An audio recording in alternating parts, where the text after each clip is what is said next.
언제부터 비가 내렸는지 모르겠다.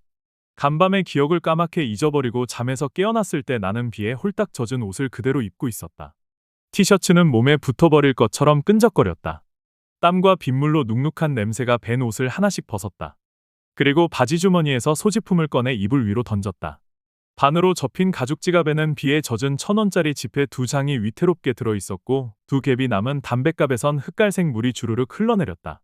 300원짜리 불티나 라이터는 불꽃만 일으킬 뿐 이미 맛이 간 상태였다. 세탁기 안으로 빨래거리를 집어던졌다. 중고시장에서 헐값으로 산 세탁기는 신음소리를 내며 겨우 돌아갔다. 가쁜 숨을 내쉬며 일하고 있는 세탁기 앞에 서서 멍하니 방안을 들여다보았다. 책상 하나와 가니 옷장 하나만으로도 방안은 숨 막힐 듯 빽빽했다. 언제 켜놨는지 모를 컴퓨터는 모니터를 통해 복잡한 미로를 헤집고 다니는 누군가의 시선을 보여주고 있었다. 누렇게 때가 낀 이불을 개지 않은 채로 방치해둔 게 언제부터였을까 골똘히 떠올려 보았다. 없는 담배를 피우려는 듯 입가로 손가락이 올라갔다. 허탈한 마음에 바람 빠지는 소리를 내며 피식거렸다. 탈수까지 끝마친 옷가지를 빨랫줄에 하나씩 널었다. 방을 가로질러 못으로 고정시켜 놓은 빨랫줄에 속옷을 널고 있는데 등 중간인가. 거기서 조금 위쪽인 것 같기도 하고 아니면 아래쪽, 젠장 오른쪽인지 왼쪽인지 모를 곳이 간지러웠다. 팔을 어깨 너머로 움직여보기도 하고 허리 쪽으로도 움직이면서 긁어보았다. 닿을 듯 말 듯 아슬아슬하게 비껴가는 게 팔을 잡아 늘어뜨리고 싶었다. 그렇게 오른손으로는 대충 빨래를 널면서 왼손으로 등을 극적이고 있을 때였다. 10시 30분에 맞춰놓은 알람 시계가 울리기 시작했다. 해가 중천에 떠오르고도 한참이 지난 시간이었다. 지겹게 잔소리를 늘어놓던 어머니한테서 연락이 없었다. 이 눅눅한 방에는 전화가 놓여 있지 않았다. 1년 전 어느 때부턴가 어머니는 전화 대신 휴대폰 사용하는 법을 배우기 시작했다. 전화기는 전화기로 휴대폰은 휴대폰으로 통화해야 한다는 기막힌 생각을 갖고 있던 양반이었다. 오로지 아들과의 통화를 위해 그녀는 그 비싼 단말기를 구입하고야 말았다. 바깥에서 술을 마시면 손에 쥐고 있던 물건을 가방 안에 넣어두는 것이 나의 버릇이었다. 바지를 빨랫줄에 휙 던져놓고는 가방을 열어보았다. 한 달 전에 사서 여태껏 읽지 못한 소설책 한 권이 들어있었다. 휴대폰은 어디에도 없었다. 탈수를 했음에도 불구하고 옷에서는 물이 떨어졌다. 한 방울씩 규칙적으로 떨어지는 걸 팔짱을 끼고 앉아 지켜보면서 휴대폰의 행방에 대해 생각해보았다. 가위로 아작내버린 영화 필름처럼 머릿속은 엉망진창이었다. 졸업을 하고 나서 거의 연락이 없었던 김 교수가 학교 근처 술집에서 술이나 한 잔 마시자고 전화를 준 건 그저께였다. 그가 32이라는 젊은 나이에 교수가 된 이후로 3년이 지났다. 젊은 만큼 패기도 있었지만 그에 못지않게 실수도 잦았던 교수였다. 오랜만이기도 했지만 일단 그의 제안에 반대할 만큼 바쁜 일도 없었거니와 여학생이 대부분인 문해창 작가이니만큼 월드컵에 대한 관심도 다른 곳에 비해 덜하지 않을까 싶어서 흔쾌히 그러자고 대답했다. 그리고 바로 어제 저녁 삼겹살집에서 그들과 만났을 때 나는 적잖이 실망했다. 한 학년이 40여 명 정도인 후배들 중에서 자리에 나온 건 겨우 5명뿐이었고 김 교수 옆에 앉아 술을 마시고 있던 여자는 나와 같은 학번인 최희숙이었다. 조그만 가게는 빈약한 예산 덕분에 축구를 관람할 만한 시설이 없었던 터라 손님은 우리뿐이었다. 부어라 마셔라 술을 마시다 보니 어느새 취기가 오른 상태에서 2차와 3차까지 갔던 건 생각났다. 하지만 1차 이후 나의 행적에 대해선 기억이 영 흐릿했다. 사각 팬티만 입은 채 눅눅한 이불 위로 몸을 벌러덩 눕혔다. 커다란 얼굴 옆에는 전재산인 1,000원짜리 2장이 마르고 있는 중이었다. 둥그렇게 튀어나온 배 위로 물방울이 떨어졌다. 술과 담배로 얼룩졌던 수다의 향연은 피로를 쉽사리 놔주지 않았다. 무겁게 감기는 눈꺼풀을 어찌해볼 도리가 없었다. 이대로 영원히 잠든다면 옷에서 떨어지는 물방울에 의해 허연 배 한가운데가 뻥 뚫려버리지 않을까 싶었다. 한 곳에 집중적으로 떨어지는 물방울은 단단한 바위도 뚫어버리는 힘이 있으니까 이따위 지방덩어리는 너무나 쉽게 파괴해버릴 것이었다. 어디선가 대한민국을 선창으로 들려오는 박수 소리에 몸을 벌떡 일으켰다. 마을버스 요금이 350원, 지하철 요금이 600원, 왕복하면 1,900원, 마을버스 타는 걸 한번 포기한다면 내 번호로 전화해서 휴대폰을 찾으러 가볼 수도 있을 것 같다는 생각이 들었다. 그러려면 우선 공중전화기부터 찾아야 했다. 우산을 받쳐 들고 거리로 나섰다. 오랜만에 내리는 비였지만 무더운 날씨를 걷어내기엔 역부족이었다. 오히려 거칠게 쏟아지는 빗줄기의 열기 때문에 평소보다 더 후덥지근해진 것 같았다. 5년 동안 신고 다닌 구두 밑창 어딘가에 구멍이 난 모양이었다. 새어 들어온 빗물에 양말이 축축하게 젖어들었다. 갈아입은 옷도 금방 땀으로 얼룩져 버렸다. 마을버스 정거장 앞에 있던 공중전화기는 사라진 지 오래된 듯했다. 직사각형의 공중전화 부스만이 그곳에 남아 있었다. 아스팔트에 고인 물을 좌우로 가르며 마을버스가 달려와 멈춰섰다. 에어런 할 것 없이 모두 붉은색 티셔츠를 입고 있었다. 대부분의 젊은 사람들은 Be the Reds라는 문장이 찍혀있는 티셔츠를 입고 있지만 나이가 많거나 젊은 여자 몇몇은 집에 있던 붉은색 티셔츠를 입고 나온 듯했다. 평상시 같았으면 도저히 몸에 걸칠 엄두가 나지 않았을 그 옷들이 드디어 빛을 발하게 되는 순간이었다. 강북의 조용한 동네까지도 이런 사정이니 강남과 같은 곳은 어떨까 싶자 정신이 아찔해졌다. 지하철역으로 가기 위해 큰 길로 나선이 기다랗게 늘어선 자동차 행렬이 보였다. 꽉 막혀버린 도로에서 마을버스는 더디게 조금씩 움직였다. 엄마 손을 부여잡고 얼굴에 그려놓은 태극기를 긁적이던 꼬마가 얼굴을 잔뜩 찡그린 채로 투정을 부리기 시작했다. 아이의 엄마는 손으로 꼬마의 입을 틀어막으면서 짐짓 엄한 표정을 지어 보였다. 울상이 되어버린 꼬마의 손톱엔 빨간색과 파란색 물감이 끼어 있었다. 얼굴에 있던 태극기는 거의 다 지워져서 흐릿한 자국만 남아 있었다. 거리를 지나가던 고등학생들이 대한민국을 외치며 열렬히 박수를 쳐댔다. 버스 안에 있던 지긋한 연세의 어르신들이 흐뭇하게 그들을 바라보았다. 지하철역에서는 공중전화기를 사용할 수 있을 것이었다. 지금 내리실 곳은 창동이란다. 빌어먹을 6월의 붉은 물결에 휩쓸려 지하철 안내방송은 영어에다 중국어까지 첨가되었다. 고등교육을 거쳐 전문대까진 나온 터라 그나마 간단한 영어는 알아듣겠는데 저놈의 살랑살랑거리는 중국어는 귀에 영 거슬렸다. 지하철 문이 열리면서 후끈 달아오른 바깥 공기와 함께 몸 안에 수분을 맘껏 내뿜고 있는 인간들이 안으로 들어섰다. 저 커다란 덩치를 어떻게 가릴까 싶을 만큼 작은 양산을 접는 아줌마가 나를 향해 눈을 희번덕거렸다.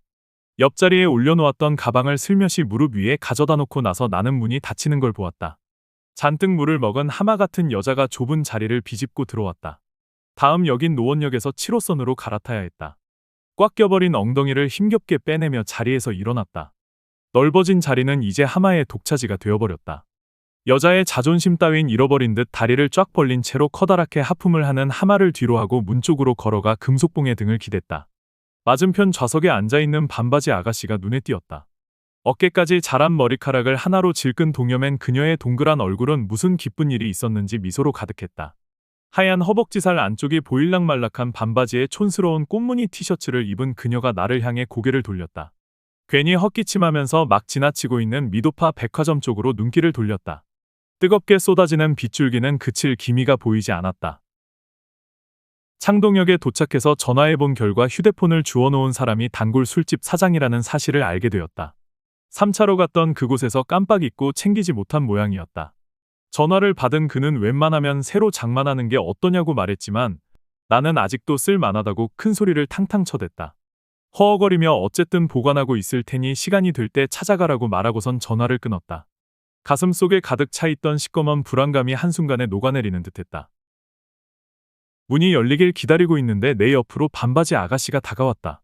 끈적끈적한 습기로 가득 차 있는 이곳과 어울리지 않게 그녀에게선 향긋한 꽃 냄새가 풍겨져 나왔다. 나의 시선은 그녀의 얼굴을 지나쳐서 곧 도착할 곳이 노원역임을 알리는 전광판으로 향했다. 꽃 냄새에 즉각적으로 반응하는 팬티 속 물건을 가방으로 살짝 가렸다. 맹렬하게 달리던 지하철은 목적지에 가까워지자 천천히 속도를 줄였다.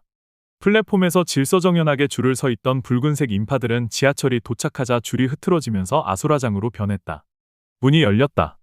꽃밭을 뛰어다니는 한 마리 사슴처럼 그녀가 가볍게 바깥으로 나갔다.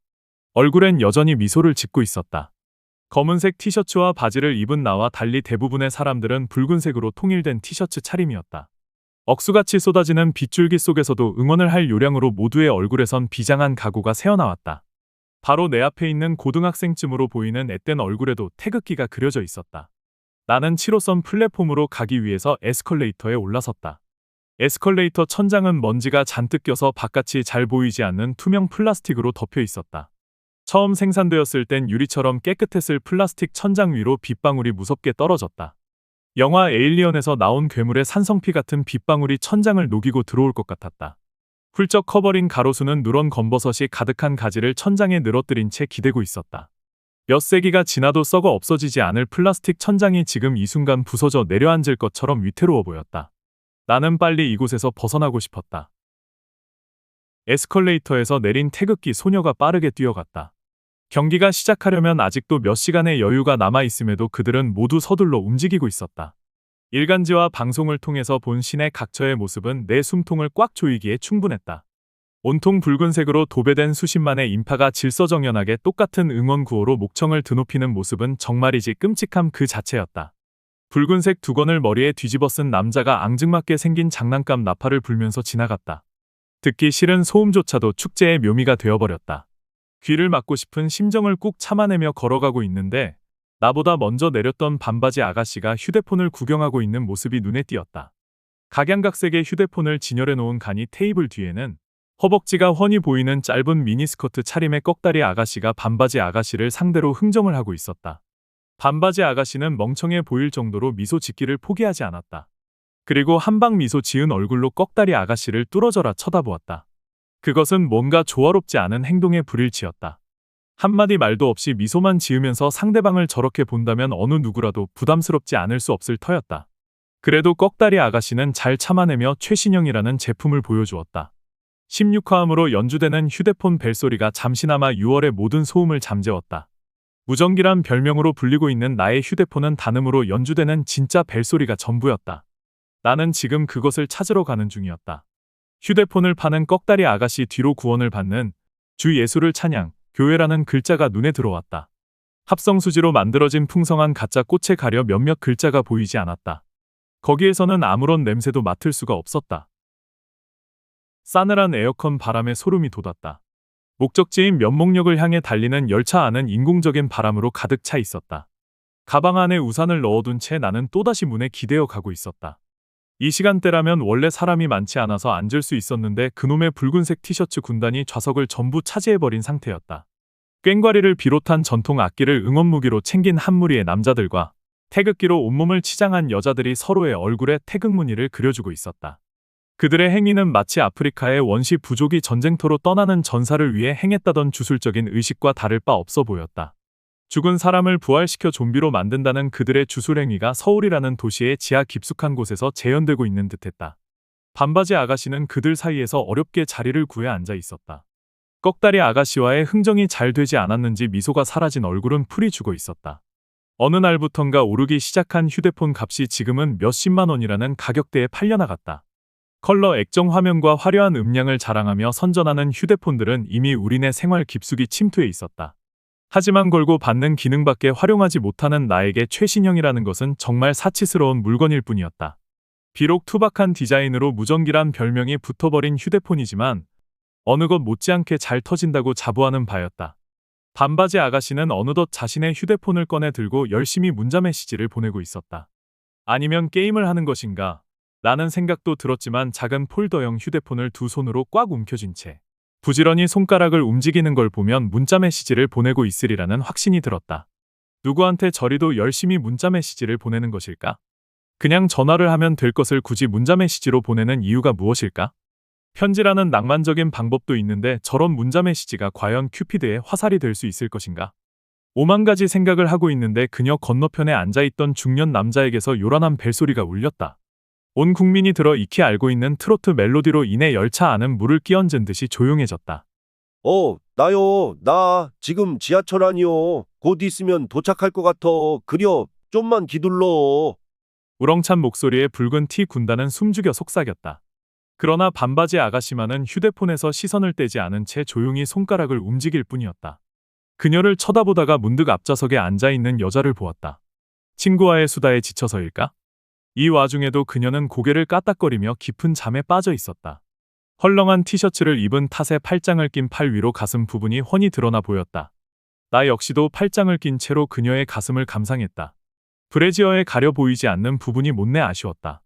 그나저나 간밤의 기억은 여전히 어둠에 묻혀 떠오르지 않았다. 1학년 2학기 중간고사가 끝났을 무렵 최희숙과의 잠자리가 어느덧 생활이 되어버린 그때까지도 나는 부모님과 함께 살았다. 26 먹은 큰아들은 그 커다란 덩치를 소파에 눕힌 채 케이블 방송을 시청하고 있었다. 무슨 사법고시 시험을 치른 것 같구나. 26이나 먹고 잘하는 짓이다. 어설픈 입담배로 무지막지한 연기를 내뿜으며 어머니가 말했다. 사법고시는 무슨 얼어 죽을 사법고시야. 젠장! 리모컨을 탁자 위에 던져놓고 몸을 일으켰다. 나는 이 세상에서 법 공부하는 게 제일 멍청한 짓거리라고 생각해요. 무조건 달달 외워서 시험 보는 게 암기 테스트지 뭡니까?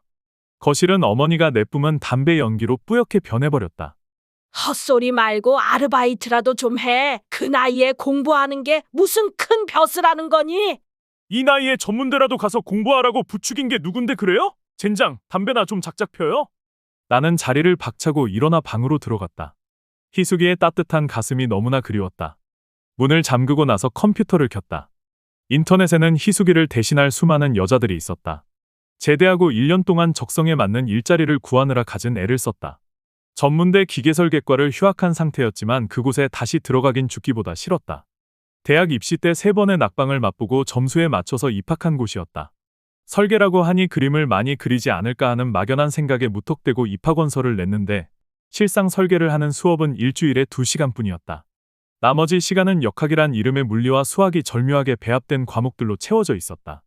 결국 한 학기를 다 끝마치지도 못한 채 휴학했고 26개월간의 군 생활을 마친 시점에서도 복학할 엄두는 내지 못했다. 그렇게 직장을 찾아 헤매고 있는데 전문대라도 졸업해야 하지 않겠느냐는 부모님의 충고 어린 협박에 따라 뒤늦은 수능 시험을 보게 되었고 200점을 겨우 넘긴 점수로 수많은 학교에 입학원서를 냈다. 거의 다 정보통신과 같이 취업과 관련된 곳으로 지원한 가운데 이지망을 문해창작과로 써낸 학교가 딱 한 군데 있었다. 별다른 생각 없이 썼던 것인데 빌어먹게도 다른 곳은 다 떨어지고 이지망으로 선택했던 문해창작과만 붙어버린 것이었다. 합격 통지를 전화로 받은 부모님은 당장 등록금을 내라고 했다. 나의 운명은 그 순간부터 뒤틀려버린 것이었다. 모니터를 가득 채운 기상천외한 성교 자세들을 보며 침을 꼴딱 삼켰다. 한 손에 둘둘 말린 휴지를 움켜쥐고 다른 손으로 추리닝 바지를 끌어내렸다. 문은 왜 잠그고 그러니? 이 문 좀 열어봐. 나의 온 신경은 모니터로 쏠렸다. 문을 부수고 들어오든 말든 아무 상관없었다. 굵게 피가 몰린 물건을 쥐고 앞뒤로 위아래로 천천히 움직이기 시작했다. 목적지인 면목역임을 알리는 안내방송에 퍼뜩 눈을 떴다. 붉은 티 군단의 반은 이미 사라져버린 뒤였다. 텅 빈 열차 안을 멍하니 바라보았다. 반바지 아가씨는 여전히 자리를 지키고 앉아 있었다. 굳어있던 인상은 다시 귀여운 미소로 돌아와 있었다. 아마도 휴대폰으로 보낸 문자 메시지에 기분 좋은 답신을 받은 듯했다. 열차가 멈추고 문이 열렸다. 나는 다음 정거장이 사가정역이라는 걸 확인하면서 문이 닫히길 기다렸다. 역에서 내린 몇몇 사람들이 쟁걸음으로 계단을 향해 걸어갔다. 문이 닫히고 열차가 다시 움직였다. 나는 그녀 옆자리로 걸어갔다. 가볍게 헛기침하며 거리를 조금 둔 채 자리에 앉았다. 싸늘한 에어컨 바람이 우리들 사이로 비집고 들어왔다. 슬그머니 옆모습을 훔쳐보았다. 가느다란 다리 곡선만큼이나 매끄러운 콧잔등이 시원스러웠다. 커다란 눈망울은 이 세상 모든 것을 빨아들일 것처럼 반짝였다. 저 멀리 우주에 존재한다는 블랙홀이 바로 그곳에 있었다. 화장기 없는 얼굴임에도 건강한 핏빛의 입술이 순간 입맞추고 싶다는 생각을 하게끔 만들었다. 사가정역까지는 얼마 남지 않았다. 머리 위 전광판에는 내릴 곳을 알리는 화살표가 나와 있었다. 그녀는 어디까지 가는 것일까? 혹시나 오늘이란 시간 중 단 1분이라도 나를 위해 쓸 수 있지 않을까? 아까 전에 열심히 문자 메시지를 보냈던 상대방이 남자친구일까? 아니면 너무나도 절친한 여자친구일까? 각자의 목적지를 향해 달리는 열차 안에서 나는 초조한 긴장감으로 심장이 터져 버릴 것 같았다. 그녀가 불쑥 내민 메모지를 내려다보았다. 당황했지만 애써 태연한 척하며 두 손을 무릎 위에 얹어놓았다. 꺽다리 아가씨를 쳐다보던 그 시선이 나에게로 향했다. 말없이 자신을 쳐다보는 내가 답답해서인지 그녀는 재차 메모지를 턱짓으로 가리켰다. 나는 고개를 좌우로 흔들어 보였다. 그녀는 딱딱하게 굳은 미소로 꾸벅 목례를 하고서 메모지에 무슨 말인가를 적었다.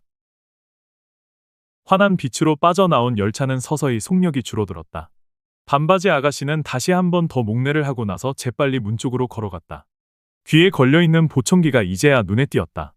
문이 열리고 그녀가 나갔다. 열차는 다시 속력을 내며 어두운 터널로 들어갔다. 나는 목적지에서 이미 2정거장을 지나쳐 왔다. 길고 긴 겨울방학이 끝나갈 무렵이었다. 어느새 우리 학번은 신입생을 받고 졸업학년이 되어 있었다. 글쓰기가 무엇인지조차 몰랐던 나는 그 즈음 소설에 푹 빠져 있었다.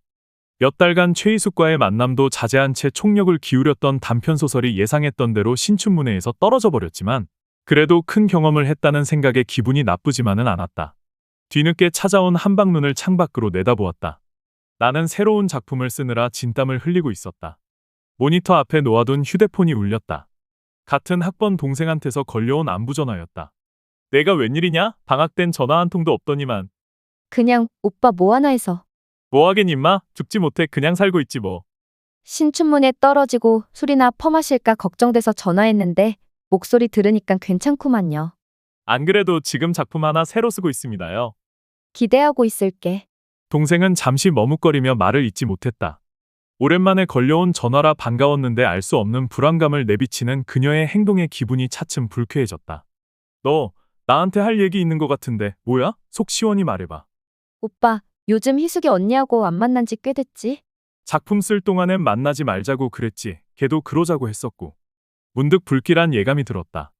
둔탁한 휴대폰에 땀이 스며들기 시작했다. 혹시 무슨 일 생긴 거구나? 저기, 나도 소문으로 들은 거거든. 언니가 김 교수하고 사귄다는 그런 소문이 떠돌더라고. 큰 길가에 있는 여관 있잖아. 동화장인가? 거기서 둘이 함께 나오는 걸 누군가가 봤다나. 나중에 안 사실이지만 그 얘기를 듣고 나서 나는 아무 말도 없었다고 했다. 아무리 내 이름을 불러도 한마디 말도 없이 전화를 끊더라는 것이었다. 아마도 나는 휴대폰을 높이 쳐들고 있지 않았을까 싶다. 내가 기억하는 건 아무 거라도 좋으니까 무엇인가를 부셔버리고 싶다는 느낌뿐이었다. 여하튼 휴대폰은 무사했다. 다시 돌아가야 할 역이 두 정거장이었다. 두 계단씩 걸어 반쯤 올라왔다. 운동 부족과 담배 그리고 술은 내 무거운 몸을 지탱할 아무런 도움도 되지 않음을 절실하게 느꼈다. 가쁜 호흡을 숨기려고 입을 꾹 다물었지만 멋대로 빨라지는 심장 박동은 어찌해볼 도리가 없었다. 조그마하게 허리가 굽은 할머니가 깔끔하게 포장된 한약 박스를 옆에 세워두고 까마득한 출구를 올려다보았다. 나는 그 모습을 애써 외면했다. 다른 사람들도 그 옆을 스쳐 지나갈 뿐이었다. 숨을 한 번 깊게 들이마셨다. 인간의 온갖 이기가 뿜어내는 배설물이 폐 속 가득히 스며들었다. 역 앞에는 과일을 팔거나 오징어를 기름에 튀겨대는 사람들로 북적대고 있었다. 줄인 뱃속은 아무 거라도 소화시킬 준비가 되어 있지만 느글거리는 가죽 지갑엔 더 이상의 여유가 남아있지 않았다. 역 앞에 늘어선 택시들이 승객을 기다리고 있었다. 비가 그치고 찾아온 열기에 택시기사들은 지쳐 보였다. 그런 그들을 보며 걷고 있는데 중간쯤에 차를 세워놓은 택시기사와 눈이 마주쳤다. 그는 전날 밤 나의 행적을 알고 있다는 듯한 눈빛을 보내고 있었다. 그 눈빛을 보고 있자니 간밤에 오락실에 들렀던 내가 술에 찌든 몸으로 택시를 잡아탄 기억이 났다. 굳은 혀를 움직여 쌍문역이라고 말한 뒤 나는 바로 잠에 빠져들었고 일어났을 땐 시간의 공백을 뛰어넘어 방 안이었다. 택시기사의 눈빛을 피해 고개를 돌린 뒤 나는 대학교 스쿨버스 정거장이 있는 곳으로 걸어갔다. 질서정연하게 줄 서 있는 학생들 틈에 끼어 주변 상가를 둘러보았다. 바로 옆 건물 1층에 오락실이 있었다. 그곳을 들락거리는 사람들 사이로 술 취했던 어젯밤 나의 모습이 떠올랐다. 단골 술집에서 도망치듯 빠져나온 나는 뭔가에 단단히 화가 난 모습으로 오락실에 들어가 500원짜리 동전을 집어넣고 총을 쏴댔다. 게임기 화면엔 죽음에서 부활한 좀비들이 쉴 새 없이 나타나고 있었다. 총격을 당한 그들은 얼굴이 부서져 쓰러지거나 배에서 흘러나오는 장기를 손으로 받쳐든 채 다시 한 번 더 죽음을 맞이했다. 상체가 온통 붉은색 피로 물들어도 그들의 느린 걸음걸이는 멈추지 않았다. 그들을 죽여야 하는 이유를 나는 알지 못했다. 그리고 그들이 왜 그토록 나를 죽이려 하는지도 알 길이 없었다. 그럼에도 나는 총을 움켜쥐고 있었다. 성난 좀비 하나가 드디어 내 얼굴을 물어뜯었다. 화면은 금세 핏빛으로 변했다. 학생들이 웅성거리면서 스쿨버스에 올라타기 시작했다. 스쿨버스는 학교 앞 큰 길가에 멈춰 섰다. 빨간색 멈춤 신호등에 맞춰 다른 차들도 모두 속도를 줄였다. 건널목을 건너는 사람들 중 유난히 몸을 밀착해서 걷는 커플 한 쌍이 시선을 사로잡았다. 뒤늦게 건널목에 도착한 덩치 큰 사내는 뛸 생각도 하지 않고 느릿느릿 걸음을 옮겼다. 신호등은 이미 바뀌었지만 차들은 움직이지도 못한 채 경적만 울리고 있었다. 그러거나 말거나 상관하지 않겠다는 그의 느려터진 행동이 지난 밤나의 몸짓을 떠올리게 만들었다. 건널목 중앙에 떡하니 버티고 서서 누군가의 이름을 울부짖던 나만의 퍼포먼스. 그 곁을 아슬아슬하게 스쳐 지나가던 운전자들은 꽤나 짜증스럽게 욕을 내뱉었을 것이었다. 그러든지 말든지 나는 두 팔을 하늘 위로 뻗은 채 눈물을 쏟아내고 있었다. 앞뒤로 심하게 기우뚱거리면서도 끝끝내 쓰러지지 않는 내가 자랑스럽게 느껴졌다. 온갖 비난의 눈초리를 받아가며 길을 건너간 사내가 학교를 향해 걸음을 옮겼다. 그가 지나가고 있는 안경점 옆 건물 2층에 나의 휴대폰이 고이 잠들어 있었다. 단골 술집 사장은 날이 너무 덥다며 맥주 한 잔을 내 앞에 갖다 놓았다. 예의 바르게 고맙다는 인사를 빼놓지 않고 맥주가 담긴 잔을 입에 갖다 댔다. 방금 전까지 냉동실에 있던 잔은 프로스름한 냉기로 덮여 있지만 생각보다 시원한 느낌은 없었다. 너 또 어제 필름 끊겼었지? 사장이 담배 연기를 내뿜고 나서 의미심장한 미소와 함께 물었다. 제가 무슨 큰 실수를 했나요? 입가에 묻은 맥주 거품을 닦으며 나는 비굴한 표정으로 되물었다. 큰 실수를 했지. 너 어제 김 교수랑 막 싸우던데 처음엔 기분 좋게 술 마시다가 갑자기 내가 대들더라고. 나야 뭐 어떻게 된 영문인지 모르지만 전화라도 한 통 드려야 되지 않겠냐? 내 휴대폰을 찾으러 카운터로 걸어가는 그를 보면서 나는 맥주를 마셨다. 끊겼던 필름이 어느 정도 복구되었다. 양옆에 앉아있던 여자 후배들은 내 얘기엔 아랑곳하지 않고 서로 수다를 떠느라 정신이 없었다. 그러니깐 내가 처음 미아리 가서 총각딱지를 뗀 건 순전히 김 교수님 때문이라는 거지. 소설을 한 번도 써보지 않은 제자의 첫 작품을 보고선 이거 저 자식 한 번도 안 해봤구만 이러는데 열 안 받겠냐? 그 길로 바로 간 거지. 내가 직접 경험해보고 나서 다시 쓰겠다는 마음으로 말이야. 김 교수 옆에 있던 최희숙이 뚱한 표정으로 나를 보다가 소주를 단숨에 들이켰다. 테이블에 놓인 단 한 개의 소주잔은 거대한 덩치에 500잔에 가려 잘 보이지도 않았다. 임마, 그래도 내가 내 첫 작품은 괜찮았다고 칭찬 많이 했잖아. 구성도 나름대로 잘 짰고 인물들도 나름대로 생동감 있었다고. 그런데 그 딱 한 부분이 영 마음에 안 들더란 말이지. 섹스를 굉장히 미화했더라고. 하는 동안에 무슨 환상이 보이고 뭐 그런 식으로. 니들도 다 해봐서 알잖냐. 남자랑 자면 그렇디. 주위에 있던 여자 후배들이 김 교수의 파렴치한 질문에 긴 탄성을 내질렀다. 깔깔거리며 웃는 그녀들의 붉은 얼굴이 술 때문인지 교수의 질문 때문인지 알 수가 없었다. 빼지마 이것들아. 내 숨은. 내숭이 아닐 수도 있죠. 나는 최대한 목소리를 깔면서 그의 말에 이의를 제기했다. 야야. 이것들 이거 다 내 숭이야. 알 거 모를 거 다 알면서 말이지. 교수님이 그렇게 확신하시는 이유가 뭡니까? 임마. 요즘에 나이 20서너 살 먹은 여자치고 수처녀가 어딨냐. 모르는 거죠. 그건 저처럼 늦게야 해볼 수도 있지 않습니까? 생각해봐라. 임마, 지금 이 나라 남녀 비율이 어떻게 되니? 그놈의 쓰잘데기 없는 남아사상 때문에 여자가 턱없이 부족하다잖아. 그 많은 남자들이 여자를 가만 냅둘 것 같니? 어림도 없는 소리지. 불균형의 문제야. 시발! 그래서 교수님은 제자를 엎어뜨렸습니까? 소주를 들이키던 최희숙이 벌떡 일어났다. 수전증에 걸린 듯 잔을 힘껏 쥐고 있던 손이 부들부들 떨렸다. 모두의 시선이 그녀에게 집중되었다. 나를 내려다보던 그녀가 야구 투수의 몸짓으로 잔을 던졌다. 소주잔이 내 얼굴 옆으로 살짝 스쳐 지나갔다. 잔이 깨지는 소리에 꾸벅 잠들어 있던 사장이 깨어났다. 온몸을 떨던 최희숙은 그 자리를 박차고 밖으로 나가버렸다. 모두의 시선이 나에게 집중됨과 동시에 김 교수가 일어나 그녀를 따라가려고 했다. 여자 후배들은 나의 동선에 맞춰 시선을 움직였다. 급하게 일어나다가 테이블 다리에 발이 걸렸다. 들썩거린 테이블 위에서 몇 개의 잔과 함께 휴대폰도 떨어졌다. 쏟아진 술과 깨진 잔에 그녀들은 짜증을 냈다. 막문을 열고 나가려는 교수의 뒷덜미를 잡아챘다. 내 힘에 눌려 어쩔 수 없이 몸을 돌린 그는 절박한 표정을 짓고 있었다. 그의 얼굴을 본 순간 모든 것이 뚜렷해졌다. 최희숙에 대한 나의 마음은 이미 차갑게 식어버린 뒤였다. 그를 향한 나의 시선이 아래로 내려갔다.